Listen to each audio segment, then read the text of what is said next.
Bom dia a todos meus amigos ouvintes do vlogger do Conde Lopê de Villanueva.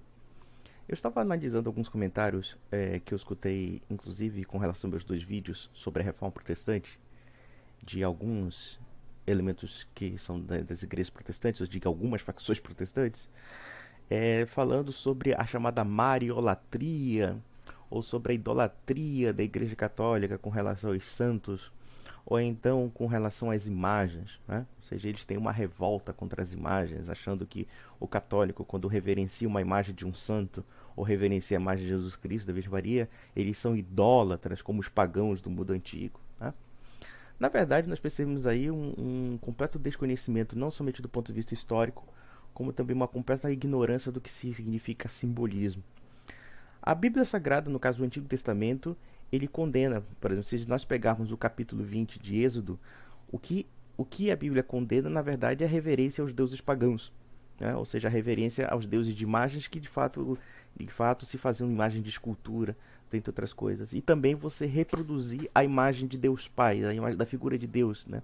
Ou seja, você não pode reproduzir fisicamente a figura de Deus, porque Deus é ilimitado, Deus é eterno, é atemporal, enfim, é absoluto. Só que o que acontece com os evangélicos? Eles pegam esse trecho da Bíblia e eles fazem eles alargam a interpretação desse texto contra qualquer tipo de fundamentação de imagem. Isso é tão verdadeiro que, na verdade, eles repetem uma velha heresia do século IX, se não me engano. Não, do século VII, desculpa, do século VIII, que é a chamada heresia iconoclasta. Se não me engano, o imperador Constantino V, imperador de Bizâncio, ele começou a pegar esse trecho da Bíblia e começou a interpretá-la literalmente de forma expansiva, né? Inclusive com uma larga influência dos muçulmanos, e de uma hora para outra ele começou a quebrar as imagens e os ícones, achando que aquilo ali, que você não poderia reproduzir qualquer imagem, né? Inclusive imagem de santos, porque tudo aquilo era idolatria. Se você levar ao pé da letra e expandir de uma forma ilimitada o versículo da Bíblia, que inclusive é seguido pelos islâmicos, você vê que os islâmicos, inclusive você nunca vai ver obras de arte islâmica que reproduzem nem mesmo a figura humana, porque você não pode reproduzir a figura da natureza. Vocês simplesmente não vão bater nem mesmo fotografia. Vocês não vão bater vocês não vão fazer nem registro imaginativo da história sagrada. Ou seja, um filme poderia ser considerado uma idolatria, porque você está fazendo uma reprodução de imagens. E você reproduzindo uma imagem, digamos, de uma história sagrada, como no caso da história evangélica, você está simplesmente idolatrando aquilo. Porque você está reproduzindo algo para você visualizar e você prestar culto. E veja uma observação interessante. A tradição judaica, por exemplo, ela restringe bastante isso. Ela não permite que você reproduza a imagem de Deus, o que é louvável, o que é seguido inclusive pelos católicos. O que o judaísmo prega é que as imagens elas podem ser feitas contando que estejam escritas na Bíblia, como de fato é o que acontece com a Arca da Aliança. A Arca da Aliança ela é inclusive citada na Bíblia com reprodução de imagens de anjos e querubins, e ela era reverenciada pelos judeus, inclusive de judeus que se prostravam diante da Arca da Aliança. Então vocês vão dizer que os judeus do Antigo Testamento eram necessariamente idólatras? Naturalmente que não. Eles não eram idólatras. Muito pelo contrário. Primeiro porque eles não adoravam a imagem da arca, e sim o simbolismo da arca. O simbolismo da arca que liga o quê? A aliança com o divino. A mesma coisa poderíamos falar do quê? Das imagens no sentido católico do termo. Primeiro, você nunca vai encontrar uma reprodução em imagem da figura do Deus Pai.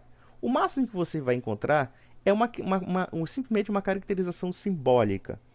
Uma caracterização simbólica dessas imagens, né? E a imagem, de fato, ela faz parte do símbolo. Quando você lê a Bíblia, por exemplo, o que você está lendo é basicamente símbolo. O que você está lendo é basicamente imagem em palavras. É uma coisa assim que eu acho meio absurda você querer condenar todo tipo de imagem, quando na verdade, quando você lê a Bíblia, quando você lê a história dos evangelhos, quando você lê a história do Antigo Testamento, você imagina o que você está lendo. Você imagina e visualiza o que você está lendo. Você imagina os personagens, você imagina, porque a história sagrada é o quê? Uma história real, não é uma história de ficção literária. Então quer dizer, quando você diz que você condena as imagens, eu pergunto, que tipo de imagens você condena? Qual é o elemento da imagem que você condena? E qual é o elemento da imagem que você aceita? Se o mundo é de alguma forma feita de imagens. O que a igreja, o que a Bíblia condena é você reproduzir a imagem de Deus de uma forma, como se Deus se restringisse a um objeto, por exemplo, do símbolo. Você confundir o sentido essencial do que seja Deus com o sentido do símbolo, como de fato fazem os pagãos. Ou seja, você reproduzir uma imagem e dizer que aquela imagem é divina. Né? Divina no sentido de que Deus está naquela imagem. Né? No sentido literal da palavra. E não, claro, uma reprodução simbólica, visível, de algo que com certeza é eterno e atemporal. Ou seja, o que eu estou falando aqui? Se vocês analisarem bem, quando vocês entram numa igreja católica, o que vocês vão encontrar? Vocês não vão encontrar a imagem de Deus Pai. No máximo, por exemplo, quando você entra numa capela sistina, né, você tem aquela imagem de um velho que por aqui gera o mundo, mas aquilo ali é uma simbologia. Aquilo não quer dizer que Deus seja assim. E sim uma simbologia do quê? Da austeridade, que deve ser visível ao homem. Mas não necessariamente que aquilo seja uma representação real. Não é. É uma representação simbólica. O símbolo, o que é o símbolo? O símbolo é algo que te conecta a um determinado tipo de ideia. E não quer dizer que seja uma ideia total daquilo. Quando os cristãos reverenciam a cruz, eles estão reverenciando simbolicamente o que? O sofrimento, né, de Jesus Cristo. Cristo que se sacrifica pelo homem para resgatá-lo dos seus pecados. Quando, por exemplo, nós temos a reprodução dos santos, os santos para os católicos não são deuses. Os santos são pessoas que têm, na concepção de vida cristã, são pessoas que refletem modelos de vida cristã e que servem de exemplos para os católicos. E que dentro da concepção católica, da comunhão dos santos, porque quando nós falamos de igreja, o evangélico é uma coisa curiosa. Ele critica a igreja católica como se fosse um templo, quando na verdade quem pensa na igreja como um templo é ele, como uma mera congregação. A igreja não é uma mera congregação. A igreja é um corpo que envolve não somente a igreja visível. E o que é a igreja visível? A igreja visível são a comunhão dos fiéis terrenos, como a igreja invisível, que é a comunhão dos santos. A comunhão dos bem-aventurados que já estão na graça de Deus. Ou seja, quer dizer, o protestante ele visualiza a igreja como uma denominação e não como um corpo místico.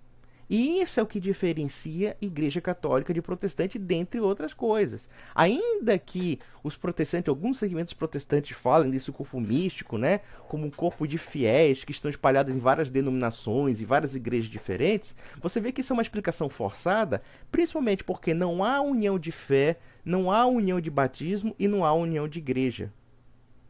Ou seja, a concepção protestante é uma concepção relativista. E vamos voltar à questão das imagens. Ou seja, as imagens são apenas reproduções simbólicas de uma mensagem. Pelo menos neste sentido é o que nós entendemos como católicos. Ou seja, a reprodução da imagem basicamente é nesse sentido. E por que durante imemoráveis séculos de história cristã, eu estou falando assim no século II, tá? No século II, os cristãos começaram a reproduzir imagens.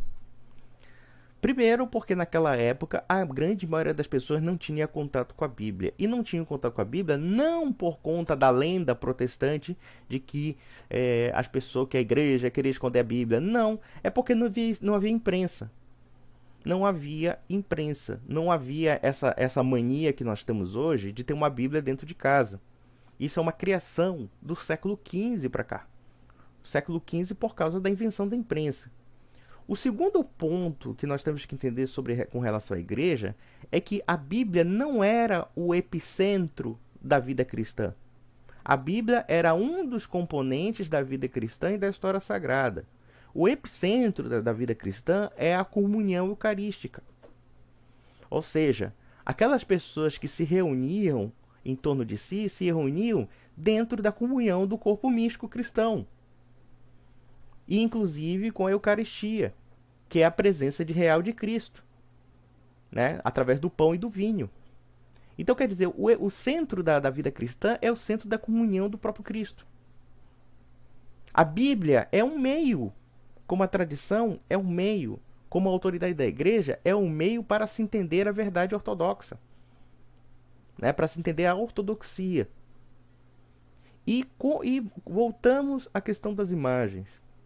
As imagens, elas serviam como exemplos o quê? De transmissão da mensagem evangélica. Como?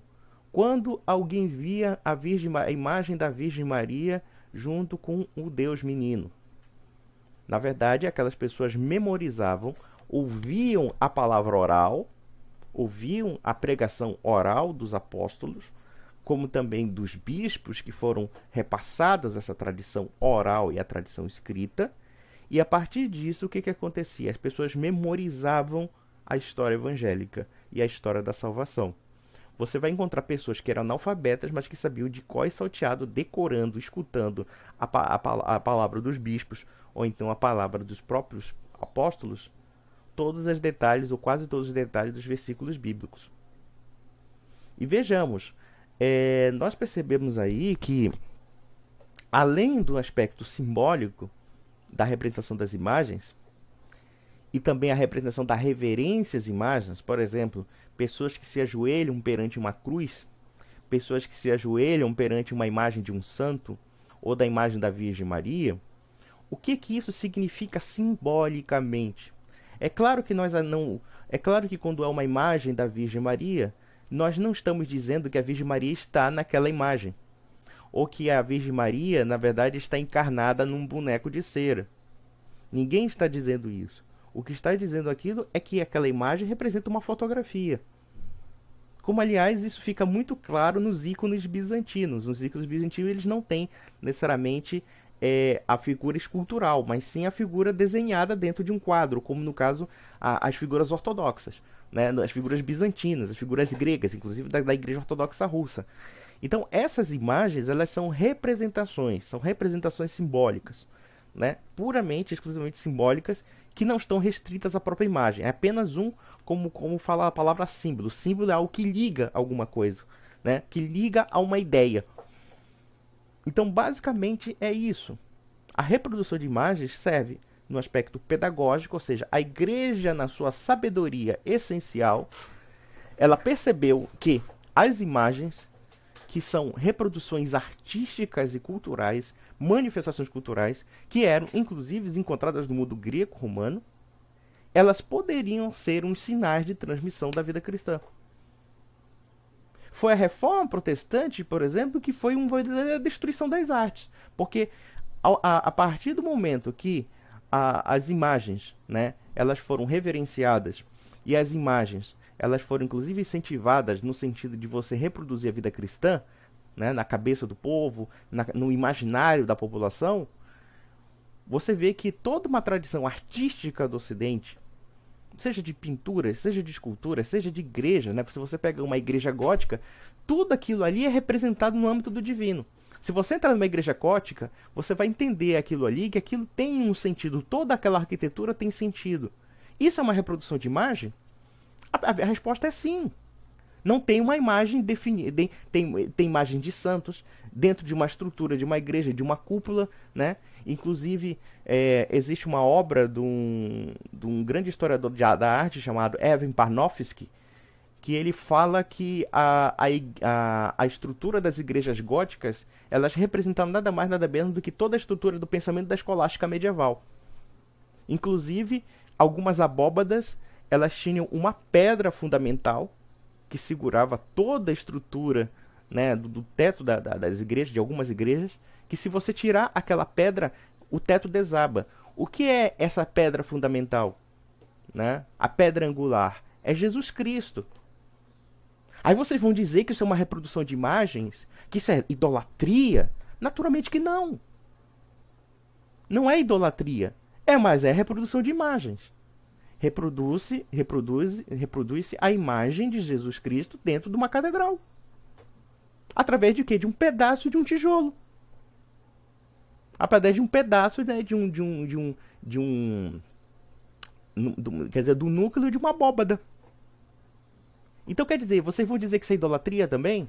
Ou será que no protestantismo existe uma pobreza simbólica muito grande? Uma pobreza de compreensão simbólica baseada numa visão humanista que foi surgida a partir do século XIV de uma redução meramente documental da história bíblica. E documental e muitas vezes fictícia, porque quando você tira a Bíblia da história sagrada, quando você tira a Bíblia da história da igreja, a Bíblia se torna, como acontece entre muitos amigos protestantes, uma livre interpretação. A Bíblia não tem mais uma verdade em si mesma. A Bíblia tem a verdade conforme eu leio essa verdade. Ou seja, eu determino a verdade da Bíblia. Isso sim é a pior forma de idolatria. Porque você está idolatrando a sua opinião. Você está ignorando os 20 séculos de tradição da igreja. Você está ignorando 20 séculos de história da igreja. Você está ignorando a sucessão apostólica. Você está ignorando o magistério que foi transmitido pelos apóstolos também. E apenas transformando a Bíblia num livro literário, como eu poderia pegar, sei lá, um romance qualquer. Isso é a verdadeira idolatria. Porque o que o católico faz não é idolatria. O que o católico faz é reverenciar simbolicamente como elemento de aproximação.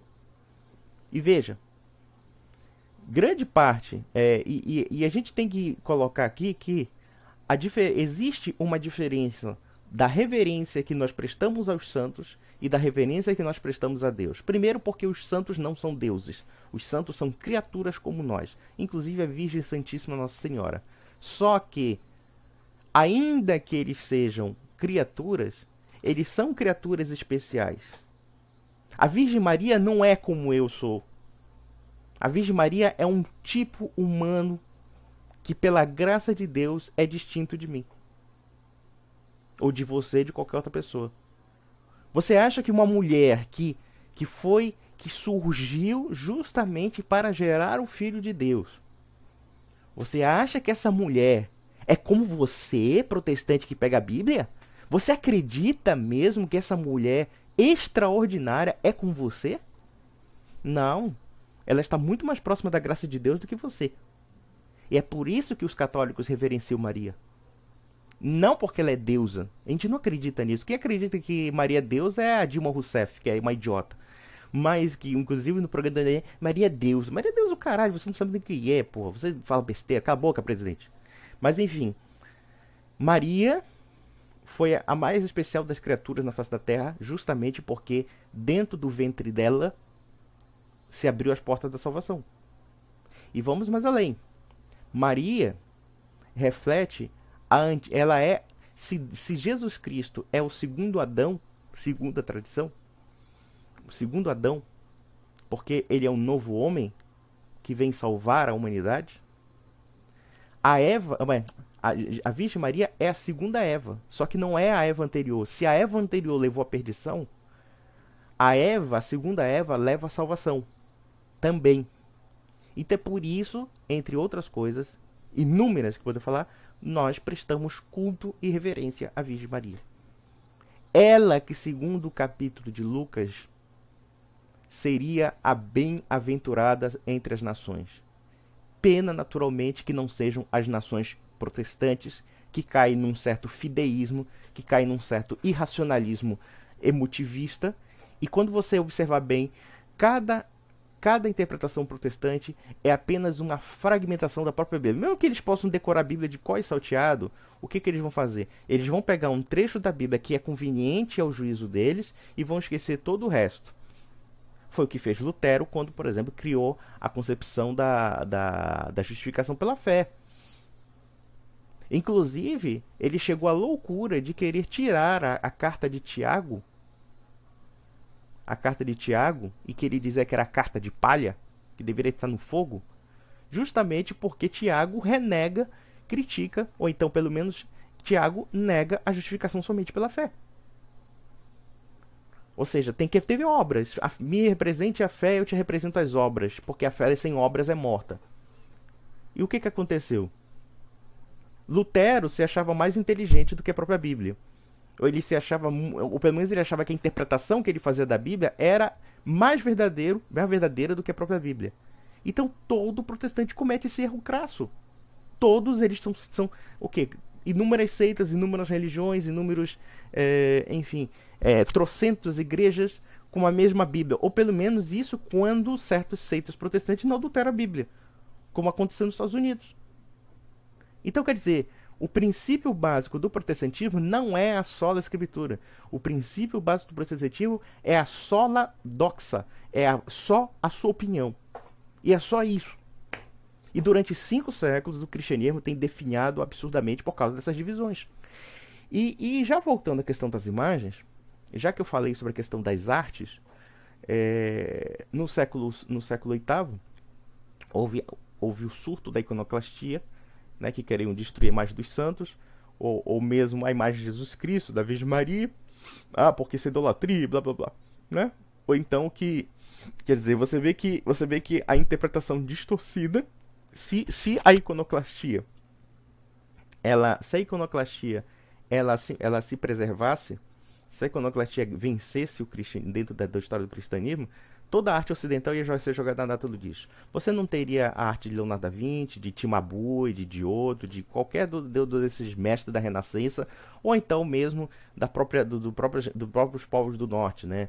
Chloé, ou então Albrecht Dürer, enfim, ou então Hans Holbein, enfim. Por quê? Porque as imagens são condenadas, porque a reprodução das imagens são basicamente condenadas. E vamos lá, e vamos mais além. Vocês já perceberam uma coisa? Que grande parte do credo protestante, em geral, ou pelo menos o que os protestantes fazem, é reprodução, como já vi falar aqui inicialmente, de velhas heresias. Se você pegar cada segmento protestante, você vai encontrar heresias e mais heresias que já foram combatidas pela igreja, já foram negadas pela igreja há mais de 1 milênio. A iconoclastia é uma delas. Ou seja, a iconoclastia, ou seja, a revolta contra as imagens, é um dos elementos heréticos que aconteceu na história da igreja. Como também, por exemplo, a negação da trindade, né? A negação da imortalidade da alma, entre outras coisas. E isso, dentro do meio protestante, é liberado. Você pode tanto aceitar a imortalidade da alma, como negar a imortalidade da alma. Como se isso não afetasse o propósito da fé, o depósito da fé. Quer dizer, eu posso acreditar em Jesus Cristo e na mortalidade, e dizer que a alma é um composto material. E eu posso também acreditar em Jesus Cristo e acreditar na imortalidade da alma. Eu posso acreditar em Jesus Cristo sendo apenas um filho de Deus, mas não sendo Deus. E eu posso acreditar em Jesus Cristo sendo a Trindade. Eu posso acreditar na igreja como uma mera denominação, e eu posso acreditar na igreja como um corpo místico. Quer dizer, que porcaria de tradição é essa? Que, na verdade, ou tradições inventadas pelos homens, que podem levar à salvação. Como é que tanta disparidade cultural, tanta disparidade doutrinária pode levar à salvação? Vocês acreditam mesmo nisso? Então vocês estão muito fechados em si mesmos, porque o protestante junto com o renascentista, são os primeiros homens modernos nesse sentido de achar que a sua opinião pessoal reflete a estrutura da realidade. Necessariamente. Quando, na verdade, o que nós vemos é o quê? Revolta contra a tradição. Revolta contra o passado. E nós vamos reproduzir, né, as novas ideias baseadas naquilo dentro do meu juízo, né, dentro da minha cabecinha. Isso é tradição protestante. Nos últimos 5 séculos, basicamente é isso. E a revolta contra imagens é uma incompreensão completa do sentido das imagens. Do que significa imagem. Ler a Bíblia é símbolo e também é imagem. Quando eu reproduzo na minha cabeça a imagem de alguma coisa dentro de um personagem bíblico, ou até mesmo Deus, por exemplo, quando Deus se revela com Moisés, quando Deus se revela a Abraão, como até o Espírito Santo se revela para Jesus. Como é? Se revela não. Quando o Espírito Santo chega próximo de Jesus Cristo por conta do batismo, que é a figura, né, do Espírito Santo, que é a figura da pomba, Isso não é uma representação simbólica? Naturalmente que sim, tem várias representações simbólicas. Representação da sarça ardente, entre outras coisas, que são representações simbólicas. Isso não quer dizer que Deus seja um fogo, ou Deus seja uma pomba. Mas sim que aquelas representações simbólicas, elas têm uma razão de ser. E, inclusive, elas são reproduzidas pelas igrejas, não somente do catolicismo romano, como do catolicismo grego. Do catolicismo dito ortodoxo. E aí? Agora eu vou ficar falando besteira sobre imagens, besteira sobre idolatria. E idolatria, como se diz a palavra, quando nós idolatramos, quando se idolatra alguma coisa, você está dizendo que você está dando atributos divinos àquela coisa. Coisa que católico não faz. Católico não idolatra a Virgem Maria como deusa. Católico não idolatra santo como Deus. Católico não idolatra a cruz como divina. Ou pelo menos não no seu sentido literal, mas sim no sentido simbólico. A cruz tem sim um significado divino, porque Deus se instituiu isso na figura de Jesus Cristo. Nós reproduzimos a imagem de Jesus Cristo por quê? Porque Jesus Cristo foi uma pessoa, ele se visualizou entre nós, ele se rebaixou ele se rebaixou humildemente à condição humana para nos salvar. E aí? Onde é que está o sustentáculo da condenação das imagens? Da condenação simbólica? Faça uma comparação entre uma igreja católica. Eu não digo essas igrejas modernas depois do Concílio Vaticano II, que são tudo feias. Mas eu digo, as igrejas antigas, as igrejas antigas, né, com todo aquele requinte arquitetônico, com todo aquele requinte das imagens da história sagrada, e compara, por exemplo, uma igreja evangélica em que o cara constrói uma igreja num beco qualquer, num galpão qualquer. Por quê? Porque, na verdade, o evangélico já perdeu a noção do sagrado. Ele já perdeu a noção estética do sagrado. Já perdeu a noção mesmo da imagem do sagrado. É por isso que tem aquela coisa insossa, insípida, né? Até opressiva, de várias cadeiras ali, e né? O pastor pregando ali, e o pessoal pegando a Bíblia como se a história da cristandade estivesse somente escrita na Bíblia. Como se a história sagrada fosse apenas uma coisa gravada.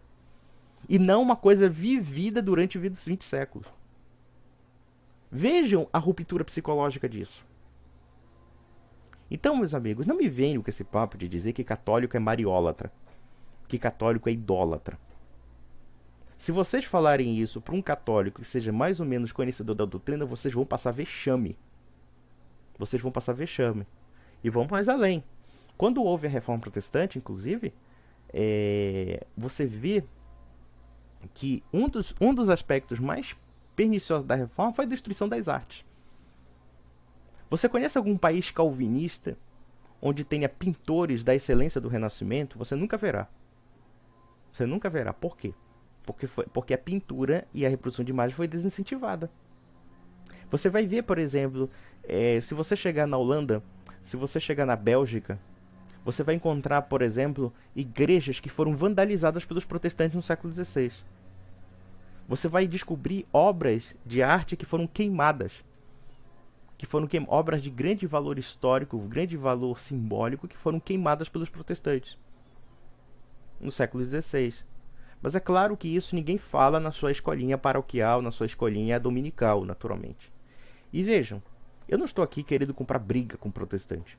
Eu estou querendo aqui falar algumas verdades e algumas coisas que são reais, historicamente reais. E como nós estão comemorando quase, daqui a 2 anos, os 500 anos da Reforma, eu acho que certas verdades têm que ser ditas. Que a Reforma Protestante, claro, como eu já falei aqui, nem tudo na Reforma é ruim. Mas o cerne da Reforma, que foi a divisão e o racha do cristianismo em todos os seus aspectos, ela não pode ser elogiada como se fosse a salvação da igreja, a salvação do cristianismo. Muito pelo contrário, ela criou males muito piores do que nós imaginávamos. Que uma delas foi, quer dizer, dentre tantas outras, foi o quê? Simplesmente a degradação do cristianismo no âmbito doutrinário, no âmbito da fé e da institucionalidade. E sem contar, naturalmente, o âmbito simbólico do cristianismo.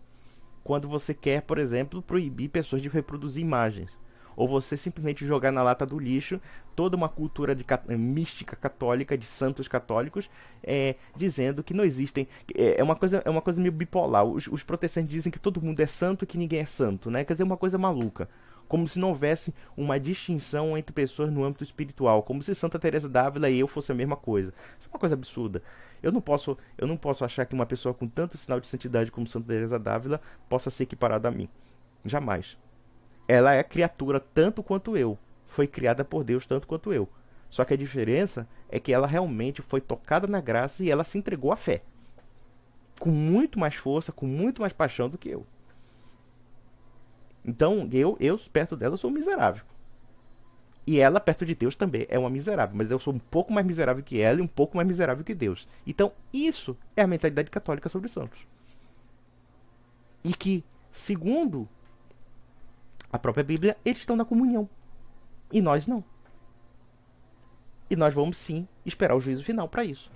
Claro que os santos rezam pela volta do juízo final, para que tudo se, né, tudo se encerre, tudo, né, isso está em capítulo de Apocalipse, inclusive dos mártires, né, e, enfim.